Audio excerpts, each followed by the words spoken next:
ஒரு குர்ஆன் வசனமும் ஹதீஸும் சஹீஹான ஹதீஸும் நிச்சயமாக முரண்படாது. ஏன் முரண்படாது? ரெண்டுமே வஹி, இரண்டுமே அல்லாஹ்விடமிருந்து வந்தவை. எனவே நிச்சயமாக இரண்டும் முரண்படுவதற்கு சான்ஸ் கிடையவே கிடையாது. முரண்படுவது போன்று தோன்றினால் அது யாருடைய கோளாறு? என்னுடைய கோளாறு, என்னுடைய மூளையில் கோளாறு. வஃபௌக குல்லி தி இல்மின் அலீம், எல்லோருக்கும் மேல் மிக அறிந்த ஒருவன் இருக்கிறான். நமக்கு முரண்படுவது போன்று தோன்றும், உள்ள போய் பார்த்தால் அதற்கு விளக்கம் இருக்கும். நம்மை விட கொஞ்சம் கூட படித்தவர்களிடம் போய் கேட்க வேண்டியதானே. ஏன் நான் தான் மகா மேதை என்ற முடிவுக்கு வர வேண்டும்?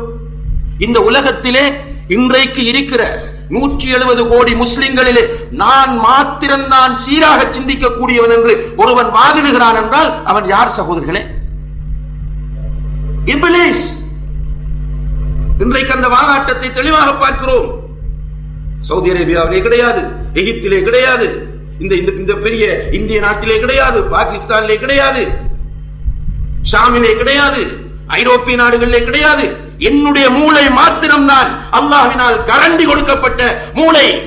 நான் புரிந்து கொள்கிறபடி என்னோடு இருக்கிற என்னுடைய சிஷியர்கள் எல்லோரும் புரிந்து கொள்ள வேண்டும். நான் கண்டுபிடித்து கொடுப்பதை என்னுடைய சிஷியர்கள் அவ்வளவு பேரும் மார்க்கெட்டிங் செய்ய வேண்டும். எனக்கு அல்ஹம்துலில்லாஹ் ஒரு சிஷியர் கூட்டம் இருக்கிறார்கள். இப்படி ஒருவர் நினைத்து இந்த சமுதாயத்தை ஏமாற்றுகிறார் என்று சொன்னால் இந்த சமுதாயம் எவ்வளவு முட்டாள்தனமான சமுதாயம் என்று நாம் சிந்திக்க வேண்டும்.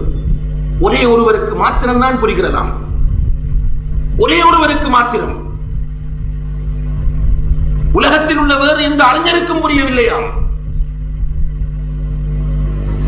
இதற்கு பின்னால் மக்கள் ஒரு கூட்டம் அவர்களுடைய மூளைகளை அடகு வைத்து விட்டு போய்கொண்டிருக்கிறார்கள் என்றால் இந்த மக்களை என்ன என்று சொல்வது?